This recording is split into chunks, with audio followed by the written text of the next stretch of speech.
Welcome to my Comic-Con 2018 recap. Every Comic-Con is a little different. Sometimes the highlights are checking out small panels, and sometimes it's catching the great spectacle of Hall H. This year though, my Comic-Con was about video games more than anything else, starting with the biggest attraction of the convention for me, the playable demo of the Resident Evil 2 remake. When the convention center opened up on Wednesday night, my first stop was to the Capcom booth. And so was my second, getting through the 15-minute demo twice before the line became an unmanageable monstrosity. By the time I was out for the second time, the line was capped, and I would see it uncapped exactly once more before the end of the show. As for the game itself, it is pretty incredible. I've played a lot of demos at Comic-Con over the years, and this one did not disappoint. In every playthrough, I did a little better and got a little further each time. I'd have happily spent hours in there if they'd let me, but that wasn't in the cards. Fortunately, it wasn't just Resident Evil I was interested in. I also got to try my hand at Super Smash Bros. Ultimate to see how my main characters have changed. Link doesn't have a hookshot anymore, which is weird, and remote bombs may take some getting used to. I'm also probably going to have to learn how to play the Pokemon Trainer to its full extent if I'm going to keep Charizard on as my main. Outside of the obvious, the chaotic setting did make it kind of hard to gauge exactly what's different about this game from its predecessor, but nevertheless it was still a lot of fun. Sadly, there wasn't an adult tournament for Smash this year like they had for the 3DS version a couple years back. I'd have happily spent some time trying my hand at Smash on the big stage. Still, the Nintendo Lounge did have a pretty great section dedicated exclusively to the game with some cool display items around for good measure.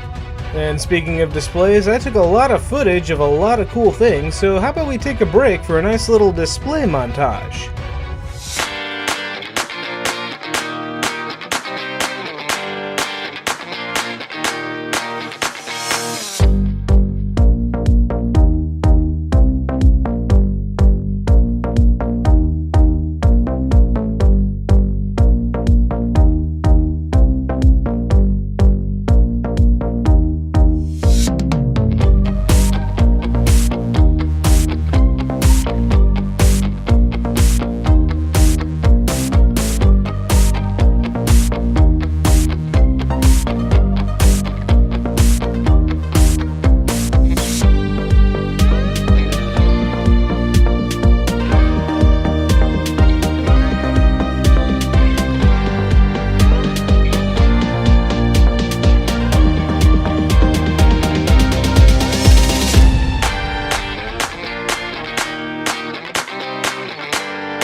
Heading into Thursday, the convention kind of peaked early at the Star Wars Clone Wars 10-year anniversary panel. What I expected to just be a nice retrospective of the fan favorite series turned into the biggest surprise of the week. Near the end of the panel, Dave Filoni presented a video which one could presume was just a nice little tribute to the long-cancelled show, and then, all of a sudden, it wasn't cancelled anymore. To say that the room was happy with this news would be something of an understatement. Unfortunately, the great revelations pretty much stopped there. The guys at IDW put on a pretty nice panel for Sonic the Hedgehog, but outside of teasing an upcoming new comic character, they ultimately couldn't say much about what's coming up for the comics or the video games. And the same was true for Young Justice Outsiders on Friday. We know that the next season will focus on metahuman trafficking, but other than that, the team was pretty tight-lipped about what we could expect from the show's revival. I wouldn't say something without revealing anything, but sometimes they ask you what accents can you do in advance so they know what they have to work with. And I said some I knew how to do, and then I got a script where I was playing a character that I won't mention that's not Artemis, and it was in another language. And I was like, I said I could do the accent, I didn't say I could speak the language. And then of course there was the Resident Evil 2 panel, which also wasn't terribly forthcoming on new information or surprise announcements. Most of the focus of the panel was on the game's art direction, with a nice look at concept art from both the original game and the remake. Kinda disappointed there wasn't a new trailer or some video of Claire's campaign, but I did get a sweet signed poster. That was basically it for me as far as daytime events go, so this seems like a good place to put the traditional cosplay montage. Here we go!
After roaming the hall for a while, Friday for me ended with the world premiere of The Death of Superman. Now, I was there 11 years ago for the first DC animated movie, Superman Doomsday.